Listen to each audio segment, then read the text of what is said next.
Is everyone doing today? Gosh, it's going to be a warm one out there. So if you guys are here in Iowa, my goodness, stay hydrated today because it's going to be warm. I know my son's like, it's going to be a degree warmer than it was yesterday.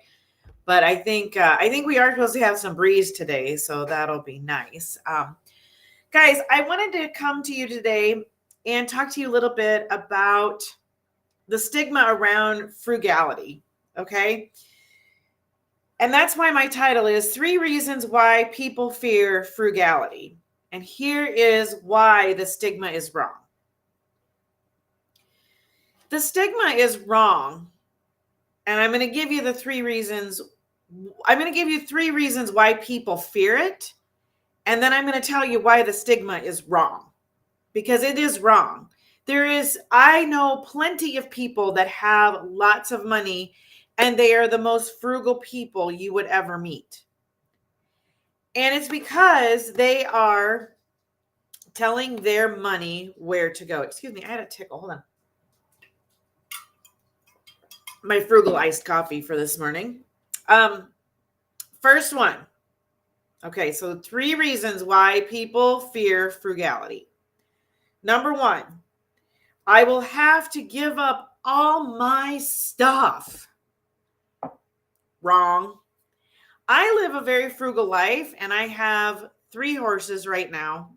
Need to have 4. I have 3 horses. We go to rodeos. We do all the things. I don't give up my stuff. I just don't put a lot of stock in stuff that doesn't bring me value. So that is really one of the biggest things that people fear is that they're just going to have to give up everything. And that's not true. You don't have to give up everything. Now, I have a steadfast rule that I live by. If you haven't looked at it, wanted it, or needed it in 2 years, probably needs to go hit the high country and somebody else needs to find some use out of it before it gets to the point where nobody can get any use out of it. All right. Second one, it's a lot of extra work. Oh my goodness. If I have heard this one, I have heard this one. If I've heard it once, I've heard it 100 times. That's just so much work. Is it really?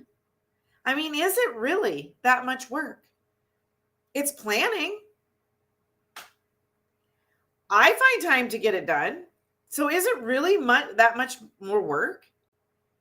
No, I don't get everything done sometimes, but if we're going to a rodeo and my priority is that I need to get meals prepped for all of that, get it rocking and rolling, get it done. Third reason, I don't want to look like a weirdo.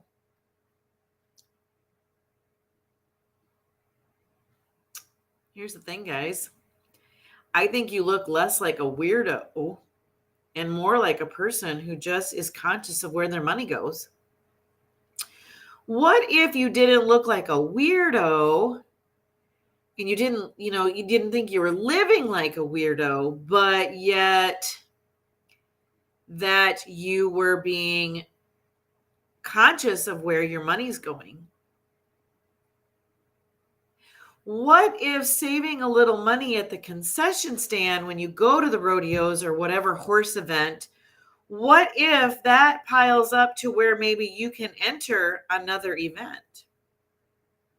Would you feel like it's such a weird, like you're looking like such a weirdo? And here's the thing, guys, the food at the concession stand isn't typically that great.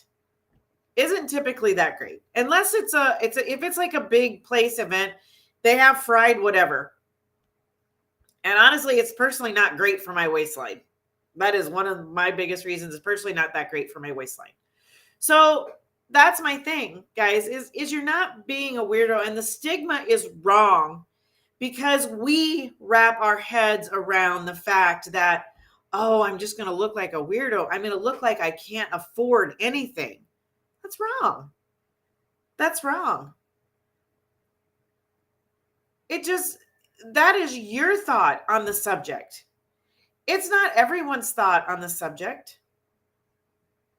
It truly is not everyone's thought on the subject. So guys, how do you get to be frugal and not look like a weirdo? You own it. You own it. Like, this is what I'm doing. We're not buying into the concession stand. We're not buying into all the crap.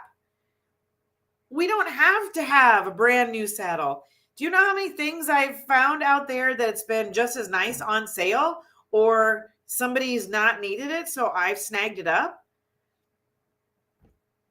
You don't have to have name brand everything. You don't have to look like the Joneses or the Smiths or whatever. You just need to live and do what brings you value. And that doesn't make you a weirdo. Honestly, that makes you a very great person. So, all right. I hope this helped, guys. If you want some more tips on how to be frugal, and I was talking about that little voice in your head today that gives you the negativity over in my free Facebook group. So if you need to go over and listen to that, so grab that link that's in the description of whatever video you're watching. Get on over there. I'm going to be putting up some recipes and more over there so you can have a good idea of how to be frugal and start. And so get popped on over there. All right, guys, I'll see you tomorrow.